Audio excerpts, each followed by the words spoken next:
I will go straight on topic, guys. Gameloft released a few days ago an update roadmap for the upcoming year 2024, and this is likely being the last video I will upload this year, so definitely I think it's worth to check what kind of features are coming the next year. So let's dive into it.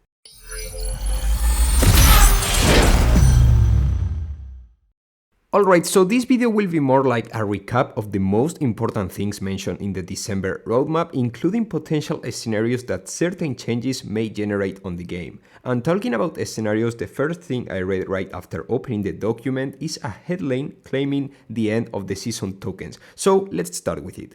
I do remember how season tokens were introduced and the way the community reacted to them, because during the first phase, most people were neutral about it, but as Gameloft kept introducing more and more ways to get and to waste season tokens on, community thoughts about them evolved to the point where people started hating the season tokens, but during the last burst of speed, the season tokens did really help some people with some bursts of speed cars, startups and that stuff, which I think that was the point from where Gameloft started realizing that they may have given such a great value with season tokens. So yeah, I guess that based on the negative feedback that the community gave Gameloft while season tokens were being introduced, Gameloft decided to step back in an unprecedented situation which I have never seen before in all the Asphalt saga. They will delete season tokens in a way that once the second season from this update ends, season tokens will no longer be available in the game.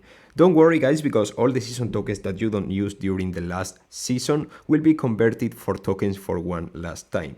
But what's going to happen once season tokens completely disappear? Well, I have two theories, so let's go with them. The first theory is the least likely one and is as it follows. Once season tokens disappear, Gameloft will decide to keep the game simple with the remaining currencies and bring bundles with good value, following the trend of bringing better bundles value they started a couple seasons ago. And the game actually remains like that. This scenario could be theoretically possible with the other features I will be mentioning in a few minutes, but it just doesn't make that much sense to me, because at the end, Gameloft will be losing a source of income from people they used to buy season tokens in order to get more blueprints, impacts, and all the other benefits season tokens gave. So I think that a scenario where the game kinda remains at the same currency that existed before the season tokens is kinda unlikely, yet is not completely impossible. So now let's go with the second one. The second theory is quite easy and it kinda matches with other features that will be introduced during this year. Gameloft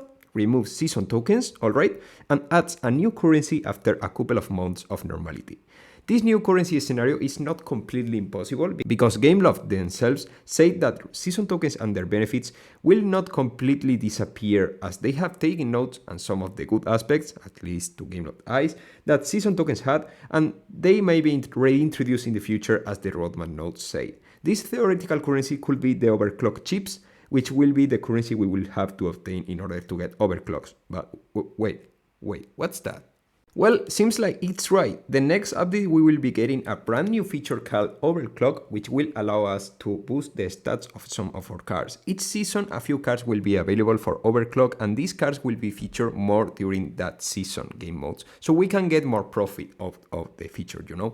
Of course, the effect of the Overclock in the car we boost won't last forever, will last for a limited amount of time, but hey, at least we will get the chance to use that boost car in any game mode we like. It's still yet to determine how much will the stat increase, as well as which kind of cars will be eligible for overclock, but I guess that at the time keep pacing we will get more info about it. At last but not least, the roadmap mentions something that I'm sure will be crucial for an eventual introduction of crossplay into Asphalt 9 Legends during the upcoming year, an universal method to login. If you have ever played any Supercell game, you may have heard of what Supercell ID is. It's a method that allows you to load your progress on any platform where the game is available. Well, seems like Gameloft is making similar moves to implement something like that, which definitely will bring a potential Asphalt 9 Legends crossplay one step closer. The Gameloft ID. As Gameloft said on their most recent roadmap, this feature will initially appear on Windows, Xbox, and Steam, and from there it may end up being extended to Android and iOS later in 2024, which means a potential crossplay taking place at some point in the last third of the next year is actually possible. So in order to sum everything up, I must say that I'm as genuinely hyped for a potential crossplay taking place during the next year as worried about the overclock thing and the challenge a potential new currency may pose. As they say, they would like to implement in one way or another most of these features as soon as in the next update taking place around February or March, which is kinda far away from now, but it's never a problem to stay tuned at any potential announcement taking place. But now it's your turn, guys. What do you think about all these new features which may be coming soon to Asphalt 9 Legends? Let me know your thoughts in the comment section, make sure to drop your like and subscribe to not to miss anything about Asphalt 9. Have a happy new year, wish you all the best, and hopefully I will see you the next year with much more Asphalt 9 content. Goodbye, guys. Me grooving. This beat's